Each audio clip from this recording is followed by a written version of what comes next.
Mike, great to meet you, man. Welcome to the podcast. Thanks for being here. Hey, Ethan, it's good to see you, man. Thanks for having me. You got it. And we always like to get the show started with a little bit of background on who you are, how you got to be doing what you're doing at the current moment. Sure. Yeah. So, live here in Denver, Colorado. I was born up the road in Casper, Wyoming. My dad used to work in the oil field. Moved up to Alaska at the age of 2. Lived there until I was about the age of 6. Um, my dad lost his job in the bus to 86, and we went like full Beverly Hillbillies. Moved all our stuff into a school bus and moved to Idaho. And he became a teacher. My mom has been a nurse the whole time.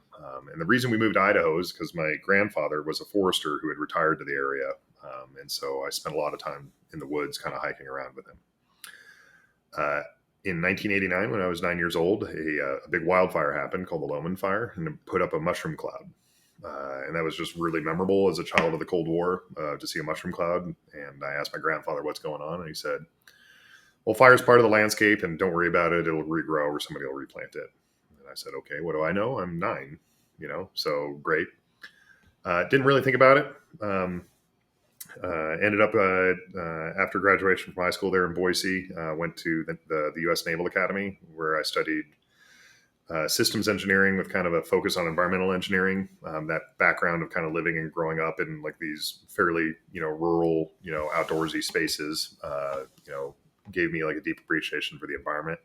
And so I did it there. And then I also did it. I came close to double majoring in political science while I was there. And I wrote most of my papers around environmental policy. Weirdly enough, including my honors thesis around the Clean Air Act amendments of 1990, which were some of the precursors to the carbon markets. Fast forward a couple of years, after I graduated from the academy, I was flying F-18s for the U.S. Navy and had like what a lot of people kind of consider to be a dream career, fighter pilot flying off aircraft carriers. And I got married in 2010, and shortly thereafter, I brought my wife to Idaho to show where I'd grown up. And we drove by the Loman Fire, that fire that happened when I was 9. It was 22 years after the fact. And it wasn't coming back. And that caused me to take a really hard turn out of the Navy. I had a couple more years left on my hitch, but I decided I wanted to go figure out like what was going on there and how I could be part of the solution. So that background in understanding about like early carbon markets, I got out of the Navy, spent the first 6 months in the Denver Public Library, taught myself everything I could about climate change, carbon markets, business, forestry, and I started my first company called Renew West. Renew West was originally about post-fire reforestation, leveraging carbon markets in order to achieve that, and it's grown into more broadly a natural and working lands company how you can leverage land to tackle climate change. Was very fortunate to have my very good friend John Cleland. He joined me as a co-founder at Renew West, and he was my ride or die. We worked really hard together. Along the way, developed an expertise in carbon markets and climate policy, was an advisor to the U.S. Climate Alliance. And our big claim to fame at Renew West is the largest carbon reforestation project in U.S. history. We planted 2 million trees in Northern California. That finished up on Mother's Day of this year. Wow. And I just couldn't be more proud of that. In the early part of the pandemic, I had an opportunity about developing what is my current company, Acclimate, ACLYMATE, because I wanted to also be part of the emissions reduction side and to bring the experience that I had in carbon markets and climate policy to make it more approachable for the layperson. That was internally a project to Renew West, and then we came to realize that it was actually 2 separate companies. And so I left Renew West in the extremely capable hands of John. He's the CEO. He's crushing it over there, and I love what they're doing. I'm still I check in with him a couple of times a week. But now I'm 100% running Acclimate. I'm the CEO of Acclimate, and it is climate management software for small businesses. We help small businesses figure out their footprint, reduce it, offset it when it makes sense, and then advertise to their employees and to their consumers the work that they're doing and reporting to other stakeholders such as supply chains, et cetera. And so it's kind of a one-stop climate solution for small businesses, and we're just really proud of what we've built there too. Lucky and I'd obviously be uh, not doing service to my co-founder there, William Lupesco, who's been working with me now for about 2 years on the Acclimate project. He's the CTO for the company. Known him for about 6+ years. He and I were the same kind of startup circles when he was doing his previous company. COVID was that previous company's loss, but totally my game, and I love working with the guy every day. Mike, that's got to be one of the best introductory background stories I've heard. Like, just you just put it so well. It flows right from the beginning to end. Totally makes sense. I don't know, I really enjoyed that. Before we kind of get into your company, I'd love to hear kind of what you learned from working, going to the Naval Academy, serving your country, working as a naval. Were you an officer, or how does that work? Yep, yep. I actually am just about to retire out of the reserves at the rank of a commander. So an O5 in the Navy, equivalent of Whoa. lieutenant colonel in the Army. Left active duty as a lieutenant commander. So an O4. Um, I've been doing that. One of the I think the big things that you learn out of military service is about, and especially within the Navy, is about just like sometimes you don't have all the answers and you just got to go figure it out. They have like a whole thing that they call Message to Garcia, which is this apocryphal story about a guy during the Spanish American War. But the general idea is like you're smart, you've got authority, go figure it out and get the job done. And I think that is just enormous for an entrepreneur because you never really know what the heck you're doing. It's always something new, and you have to go learn and figure it out and get the resources or the knowledge somewhere and go. So I think there's a component of that. I think that there's a component of dealing with people and about like there are some officers that don't listen to their junior enlisted. They don't last all that long because there's a lot of people that know a lot of things that you don't, and so making sure that you build this organization where people can get information up and down the chain appropriately. I try to build my organizations a little bit flatter than the military. There's a lot of reasons why the military is a little more hierarchical than elsewhere, but still like that empowering, like somebody that's junior to you to go figure out that problem, go work on it. Like I think that's really important. And then the last thing I would say is there's a certain degree of risk tolerance. You know, Startups are stressful. They're a lot of work, especially in the climate space. When I started, like they weren't obvious. So you just kind of have to believe in the mission and and know that it's there. The nice part about startups is you're generally not in physical danger. So that helps, but just knowing that you can get through hard things, I think really helps. And so being a little bit more comfortable with risk, being a little bit more comfortable with the exposure and going and getting it. Have you ever put any thought into the connection between your desire to serve the country in relation to your desire to kind of serve the environment and the global community overall? I think service is just, it brings a lot of meaning. Um, when, they talk about like at your funeral, like people aren't going to talk about like what you did at work. They're going to talk about how like you treated your family. And I think that's something that needs to be kind of first in your mind as somebody growing is like how do you treat the people around you? How do they do they know that they love you? But I don't think that's entirely true about the work part. I think that there are people that we remember, and most of the time we remember them because they gave something of themselves to others. And I think that brings a lot of meaning to life broadly, and that it's a little bit of a Maslow's hierarchy of needs, right? Which is like you have to deal with your own basic needs, and then you move up to kind of like your more emotional needs. And the folks that are like in the emotional needs, like your family and the people that are closest to you, you have to take care of them first. But then kind of the next step up on that part there is about like the folks around you, and if you're taking care of them too, it's going to bring you a lot of like satisfaction with a life well lived. Yep. You match my worldview almost exactly. I really appreciate that. So, when it comes to Acclimate, you're specifically offering carbon accounting services and then advisory on how to decarbonize. Is that correct? Yeah, so the software is it's free to use. One of the things that we learned with Acclimate is that a lot of the data that we need for carbon accounting already exists, and so we'll help you onboard. Walk you through the process of how to get in. It can feel a little overwhelming at first, and so we really value kind of providing you with a little bit of a human touch where you can see like, okay, this stuff feels a little all over the top, but once you see it, like actually, it's really not that big of a deal. Um, and then we connect up to those data sources. A big chunk of that is your financial accounting if you're a small business. And so we have a free integration with QuickBooks where we'll pull in your financial information, sort through it, assign a carbon value to most of your transactions that are relevant. And you can either accept that carbon calculation, or you can reject it, or you can give us more information based upon the quality of the data that we have and all the rest of it. We have to make conservative calculations. You give us a little bit more calculation or a little bit more data, we'll make a more precise calculation and give you that better data. So that's pretty valuable. There are, little pieces of that like around the web. You could probably go find like a place to calculate your individual flight's footprint, right? But this is all consolidated in one central accounting place.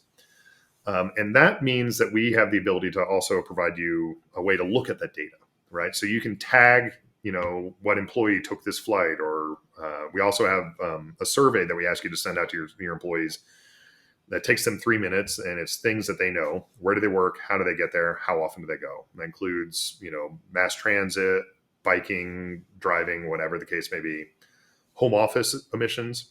And so we can build kind of a behavioral profile for how that employee interacts with your company. And then we can build a profile for your company as a whole. And so then in our analytics page, you can actually see where your emissions are coming from by the employee, by the trip, by the office. You can see down to individual emissions events. And all of that is free. That's all included in the software, because one of the things that we care very strongly about, the two things that we care very strongly about are, one is that in order to act on the climate, you shouldn't have to know anything other than you want to do something about it. And two is that this shouldn't take you a lot of time. You're a small business, you're busy, and we want this to be something that you get done in about 5 to 10 minutes a month. And then all the information is displayed to you in a way where you can actually act and reduce your footprint without even having to spend a dime. Off the top of your head, do you know what the difference in impact? Let's focus on the U.S. in particular, on the impact of large multinational, or I guess multinational. I think it could still be U.S. based large corporations. Let's say 150 people or over, versus the carbon impact of the community of small and medium businesses, 0 to 150 employees. Do you have any idea who's creating more emissions or anything on that front? Yeah, so a lot of times you'll hear people will bandy about like the idea that there's 100 companies that have 71% of the world's emissions, Okay. right? And so like it almost seems, I hate that quote. Like, I mean, it's true, but it's also false. And the reason I hate it is because one is a certain degree of defeatism, and two is like the sense of like that we don't have like some shared responsibility ourselves, right? Which is like, oh well, if we just made Exxon go away, everything would be But better. we're their Well, customers. that's right, right? And so like what that talks about, like when you see that big quote, is climate change from a policy perspective is just like a super hairy problem, because it is a collective action problem where the consequences of your behavior aren't seen for years, right? And so how do you create this community of people that are all acting together in order to create this broad-based problem solution? And so typically when people think of like emissions, they think of it as like, this is my bubble and that's somebody else's bubble and that's their responsibility and this is mine. But that's not true. It's relationships, right? If I buy a ticket on United Airlines to go visit a loved Oh, one, it was terrible. I was on the flight yesterday. There's no leg room. Horrible. And yeah, anyway, well, sorry, tangent. we can make a lot of jokes at the airline's expense, and Specifically they might United. deserve it. Whatever. But yeah, well, United too. Anyway, I say United because I'm in Denver and we're a hub for United. Right. But if I was to fly on United, um, whose emissions are those? I don't have the answer. Historically, people would say, well, they're United's emissions. It's their scope one. They're the ones that are burning the jet fuel. But they're my emissions too, right? Because like I bought the ticket. They don't fly the airplane without my backside in the seat. it's Shell's emissions. Shell sold them the fuel, right? And so if you divorce any of those responsibilities, you're not really actually addressing the real problem. And so like a big part of like what we do is actually how do you interact with others? How does your small business interact with its employees? How does your small business interact with its partners? How does it interact with larger those multinationals if you're selling into their supply chains, et cetera? Because tracking those emissions and that responsibility is kind of a shared effort. And the only way that we really get that is if we're all kind of collectively starting to think about this. And you'll help these companies offset any in emission interactions they have, their portion of that, or is it not that simple? I like this way you're thinking about it, though. Yeah. So right now, we'll sell you offsets to offset everything that you account for, right? And the current line of thinking at this size is that we don't have enough of a network yet for us to be able to track emissions all the way through the network, right?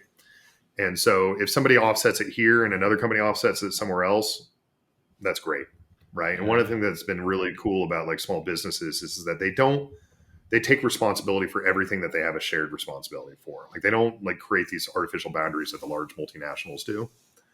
And so if the planet has two people that are double offsetting one transaction from both sides, that's great. In the future, when we have like a little bit more of these relationships and we can kind of track these emissions through, we should have the ability to assign a little bit more responsibility for offsetting. More importantly, help to assign responsibility for reduction.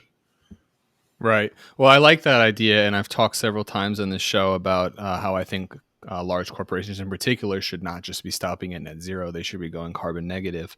But I like that idea that if everyone's taking responsibility, we could essentially be at least a little bit negative. If all three of these parties, me for flying yesterday, I offset my seat. United offsets their emissions, and then Shell offsets, or it doesn't even have to be offset, decarbonized. I guess in this case, it's offset because the emissions have been consumed already. Then we could actually have a net positive impact and actually act to draw down CO2. I had never thought about that. That's very interesting. On the top of my mind is, why did you, as a business person, decide to focus specifically on small and medium sized businesses with your model? Um, so a couple of reasons. The first one was is that so when I was doing my advisory work for the U.S. Climate Alliance, I was in a room full of super smart people that really cared about climate, right? And a lot of them were having a hard time understanding like the ins and outs of carbon markets, and they might understand. There was also some geniuses in the room that really like actually some of them who had designed the carbon markets in California, for example, Mm-hmm. right? But for some of those folks that were a little bit more new to the table and were kind of feeling like they had to like learn this stuff pretty quickly, it was frustrating to me because we had kind of created a system where even smart people that care about it, like we're having to spend a lot of time learning about it. And we weren't creating a system where if it's a collective action problem where a lot of people have to act together, like we have to create a system for all those people. And frankly, nobody, unless you're getting paid to do this, you don't have, or you're an absolute like lover of climate policy, like people like you and me, like the vast majority of the world, like they care about climate, but they don't have the time to do this, Mm-hmm. right? They've got, kids' soccer games and things to deal with. So I wanted to make that easy.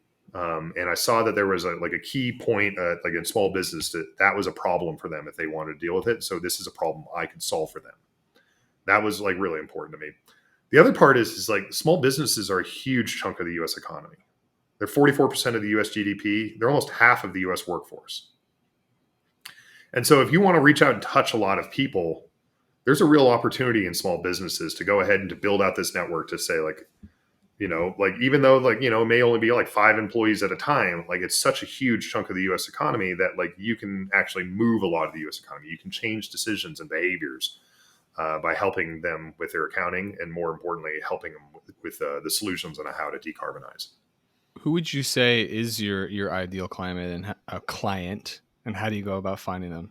Sure. So we typically, we can handle clients of a variety of different sizes. We have one right now that actually has like 5,000 employees, which is not a small business by any stretch, right? But they have a series of different stores, each store with about 40 people, right? So we can handle them. right? So that would be pretty cool. We have, but we have solopreneurs, we have individuals as well. And the software is designed to be like really turnkey for those folks. Like get in, get it done, and get out. I'm gonna check it out. Yeah, I'd love to have you on on the app, man, and be happy to kind of show you around 100%. there, or any of your customers, Yep. um, or podcast listeners, I guess. The thing I would also say here is, as far as the kind of like uh,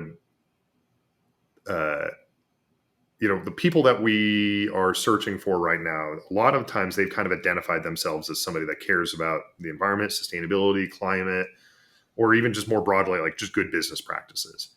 And so, like right now, we've been doing a lot of going out to, conveners like you on this podcast, or going out to like here in Denver, an outfit called Good Business Colorado, and talking to them and sharing kind of like what the solution that we have. And what's been really cool is one, everywhere we go, everybody loves us, right? Like they're like, wow, that's really neat. We're interested. Can we get signed up? Here included. And then two is, we're the first person that's ever talked to them about it, which again validates the assumption for me, which is like, this is a problem that small businesses had. Nobody wanted to solve it for them. This is what we wanted to do. And so I'm glad that we found this community of people that really need our help, and we're happy to help them. When you're speaking to them, what do you find is motivating these companies to pursue this effort? If it's not mandated, why do they want to decarbonize? There's a variety of things. So some of them I would say are kind of like you, right? Which is that like they have like a deep personal interest. And one of the things that's really cool about like small businesses, and maybe some of your listeners appreciate this, and some of our have maybe not have thought of it. You have, as a small business owner, you have an outsized influence on the world around you, much more than other people. You get to actually change things. You have the power to change things. You make decisions for your employees that they have to deal with. Whether they come to the office, how often they come to the office, where that office is located, and can they use mass transit or not. You have the ability to have a much larger impact on the climate than your average American. So we see some folks like that. We see some that, if you're dealing with the climate generation, millennials and Gen Z are incredibly engaged on this. 3 out of 10 of the climate generation in the last 12 months, according to Pew Research, attended a protest, gave money to a charity or their time, or wrote a politician about climate. Like that's not casual. Like I'm posting about it on social media. Like this is them showing up and doing the work. And so if you have a lot of employees that are in that demographic, or selling it to a lot of people in that demographic, you're going to want to be able to tell them the story about how you care about climate too. And then for some of our customers, they're feeling the heat from up top. If they sell into supply chains, if they have to acquire, or borrow money, or from ESG focused like banks or lending institutions or investors, those folks now all have like legal requirements according to the SEC to be reporting their carbon accounting. And so knowing what your footprint is not a nice to have, it's a need to have if you want to do business in that space. Very good. So what does your process look like if I were to engage you right now to do my I don't know what you call it, my offsetting, my carbon accounting? What would it look like from kind of start to finish? Sure. Yeah. So you'd go to acclimate.com, and there's a place for you to either sign into the software directly, or and this is what I would recommend you do, is that you actually sign up for an onboarding session with Travis, who's our dedicated customer success guy. No pressure on that at all. Like I said, it's free software. If you don't buy offsets, okay. Travis is a little like bearded ray of sunshine. Like he's the friendliest person you'll ever meet, and he loves helping people. Must be in Colorado too. So yeah, he's the right guy for this job. I love him. Anyways, so he'll walk you through it. Take you about 20 minutes. He'll ask you to like show up with a couple of things. Square footage of your office and a couple of like stuff that you can find, but you may not totally have at your fingertips all the time. Show up with it. He'll help you get onboarded. You could do it without him, but it'll take you the same amount of time, and it'll be more fun with him. Get you onboarded. You'll figure out your footprint. And in about 5 to 10 minutes, you'll know where your footprint is, and then you'll be able to go into our offset marketplace, We have, last count, 61 different offset projects that are listed on there, all across the United States, Canada, and 5 other continents. So a wide variety of selection there, and you find the one that matters the most to you. Couple of clicks, you buy the offsets, you're done. Footprints is taken care of. You earn a certification that you can put onto your social media. You can put onto your website. We have people that can help you with that. And there's also we're starting to explore the ability to actually, if you want to put this on your packaging or on some of your materials, like your pamphlets, we have a QR code creator that we can help you with. And you can put your Acclimate Climate Leader certification in a QR code on, your packaged good or your pamphlet, and people can see, like, they don't need to trust that Ethan is the one that's doing the offsets. They can just go, like, take their phone, look at it, and be like, oh yeah, cool. This is Ethan's page over here on Acclimate Climate Leader. These are the offsets he bought. Here's the story of it. Like, here's how long he's been doing it. Ethan's awesome. Acclimate's awesome. Let's all work together. I love it, man. No, That's the process. It shouldn't take you, very long at all. I really love it. I see no reason why everyone couldn't do that. I'm wondering if you've had any feedback about people having to look through 61 different projects. Because I'll tell you this, with my own business, I have a list of nonprofits that clients can choose from to make their donation after we close. And I closed a property 2 weeks ago, and my clients are still like looking through all the stuff, trying to figure out what, or not looking, and very busy with their lives, trying to figure out what to do. So do you provide any guidance for helping people pick projects, or does that ever come up as an issue? Low key in the background, one of the things that we know is that people tend to like projects that are closest to them. And so we show them the projects that are closest to them by geography. And so those are displayed right up top. That's cool. One of the things that we are planning to build out is just that, actually, which is is more of kind of like an onboarding survey of, like, what matters most to you, what matters most to your company. Is it, stories around environmental justice? Is it the developing world? Is it around, reforestation or avoided emissions, or, what matters to you? And then we can help to kind of display the offset projects and help rank them for you. Cool. Does your company differ in any ways from other, like, carbon accounting services in any way, like major way you can think of? Yeah, I would say we are the only purpose-built from the ground up small business solution in the United States. We have competitors. There are a ton of people throwing a ton of money at the very large companies out there. I mean, huge amounts of money. There are some that have talked about, like, kind of working in the small business space, but it's they aren't building it with a small business in mind. Like, they're actually thinking about it from, like, I was a corporate sustainability person for a Fortune 500, so now I'm going to try to make. And that's not how small businesses work. Mm-hmm. And so I happily will put my software up against anybody who's out there. We're climate accounting for the rest of us. We're the ones that make it easy for you. I feel like it's easy already. I want to be the rest of us. I'm checking it out, man. I got to set a reminder as soon as we get off this podcast to check it out. I love it, man. Let's get you going. Totally. Do you have any interest in steering clients beyond carbon neutrality to actually become carbon negative and take care of these legacy emissions at all? Is that ever something that had occurred to you? So a lot of our customers kind of are already doing that on their own, which is, like, super cool. That'll be me. Right? Like, you'll see people that'll be like, I'm not just going to buy offsets moving forward. I'm actually going to buy back. We've had a couple of clients go as far back as 4 years back. Dope. Like, they're like, nope, wipe that out. And as obviously, as a guy that sells offsets, like, that's great. But I haven't been pushing it. It's just, like, it's really cool to see people that want to do that. Right. There's a little bit of a mindset shift that we were trying to promote inside of the software. So historically, businesses, like, and I think a lot of this was driven by how difficult the whole process was like, I want to deal with my climate footprint. Okay, I'll go to this online calculator. It'll tell me kind of what happened over the last year. I'll buy some offsets. Okay, that's great. Now what do I do? And they don't have, like, so then they have to go, like, write a blog article or something and tell about, like, what they were doing. It was just a real pain. Maybe you didn't have the offset project you love, but you didn't want to go somewhere else. The calculator didn't really give you all that much detail. It just didn't work. What we're trying to do is to change that and to say this is something that you need to actively manage and continue. And it's not like a look back over a year and, like, here's, the cost of your sin, pay it up. right? Like that this is actually something that you should be budgeting for ahead of time, and that this is kind of a monthly thing that you should be thinking about. And so, in order to get our climate leader certification, you actually have to be in negative territory. You have to have bought off enough offsets that you have you've offset more than you've emitted.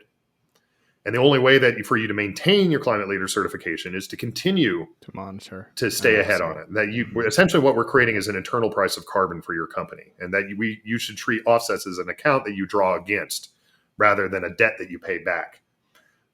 And so, we want you to be thinking about like that everything that you do has a climate cost, both in an emission sense, but also now potentially also in an economic sense. And so, in order to continue to participate here, you're going to have to stay in that negative territory. Can you tell me a bit more about how you developed the certification standard? And yeah, just a little bit more on that. Yeah. Right now, we have two levels of certification. The first one is just like the most basic calculation, kind of like that old fashioned version of like, tell me how many employees you are, where you work, and what segment of industry you're in. And, we'll tell you like a rough estimation of what your footprint is. You can buy some offsets. Congratulations. Here's your climate leader. One of the things that we see about people is that there needs to be kind of like a behavior escalation standard. How can we get people to do a little bit of the harder thing? And so we offer a higher level of certification called Climate Leader Plus, which is if you give us that 5 to 10 minutes a month, you're doing those calculations, then you get that. We believe that for this system to scale and to get the number of people that we need in there, that it has to be a little bit more trustless and transparent.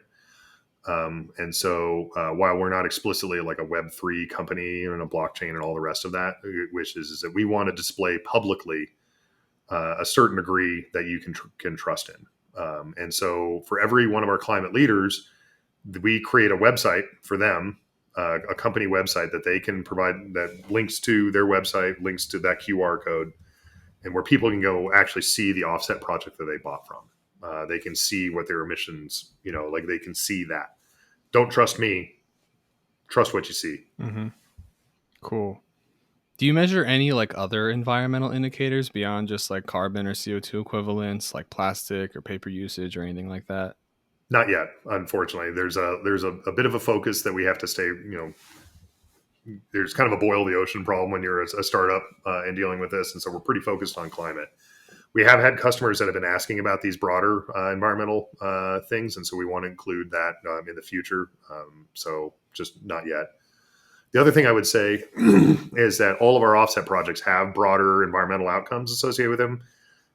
Qualitatively, you can read about them in the text of that. And one of the things that we're looking to roll out in the near future is actually kind of a ranking system of those offset projects that helps to tell the story of like their additionality, how big of an impact do they have on water, biodiversity, and a couple other metrics. And so you should be able to kind of evaluate not just based on the story, but on some independent analyses that are provided by that.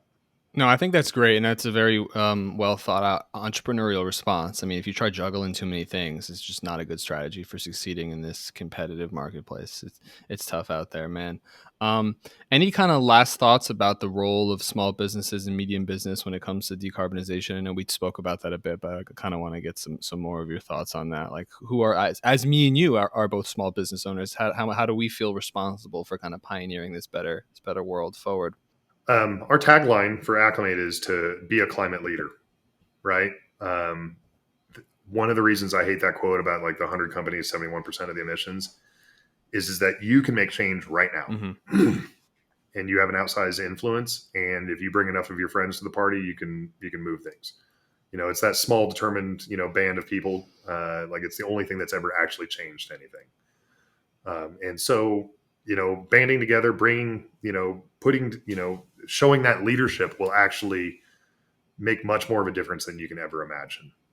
There's some quotes out there that talk about that, like in a public policy realm, if you have, 2.5% of a group of people that are like actively involved in trying to push for a policy change, it's going to happen. Right. You can be part of that, 2.5%. There's evidence that there's even more right now, as I told you about, like the climate generation that's doing that activity. Show up, do the work. You're gonna change a lot, and so you can be that leader. And what's awesome is you're gonna get rewarded for it.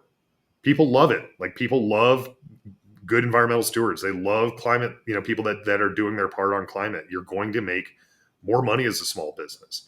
You're going to be able to sell to more to the right people and to more people if you do this sort of stuff. Um, you know, and not to threaten you, but like get on the bus or get run over. Right? Like it's coming. You can be the laggard, you can be the one that does it later, but you won't be the leader at that point. You won't get that advantage of being the first mover into the space. And if you don't do it later, you're going to go out of business because this is something that is coming for the entire economy. So you might as well get on early and get it done. And then you can be the hero instead of the goat. Oh, I love that, man. And do you have any final pieces of advice for like individuals, young people, like college age or just after, who were really passionate about improving the world? I would say don't lose your optimism. There's a lot of stuff going on right now. And it's going to get worse before it gets better, especially from a climate perspective. Like that we're there. Um, I am on the bleeding edge of the millennials, born in 1980. Cool. And sometimes people call me a zennial, but you know, it's a dumb label. uh, I consider myself like an early millennial. Okay.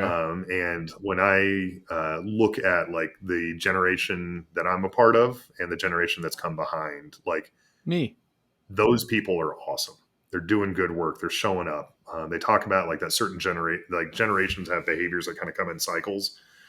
And, we like to talk a lot about like kind of the greatest generation and how they had to come out of like these really incredibly challenging times. And like they've remade the world into like a safe haven for democracy.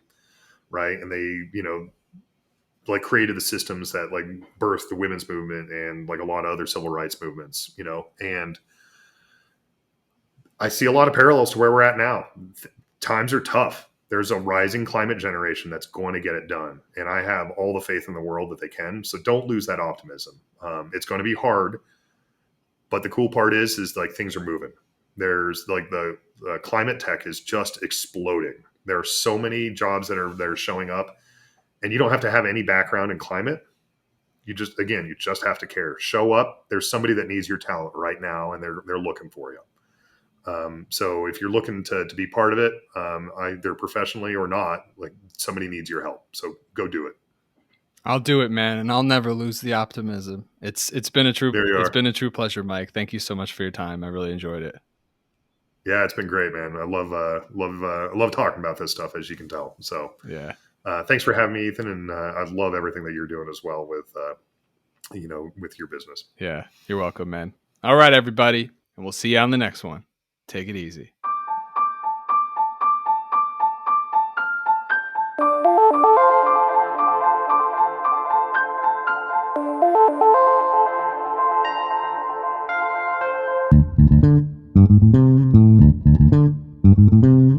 So if you or anyone else you know is looking to buy or sell a home anywhere in the USA and would like to create thousands of dollars in donations without any cost out of pocket, please visit ccrealty.org today.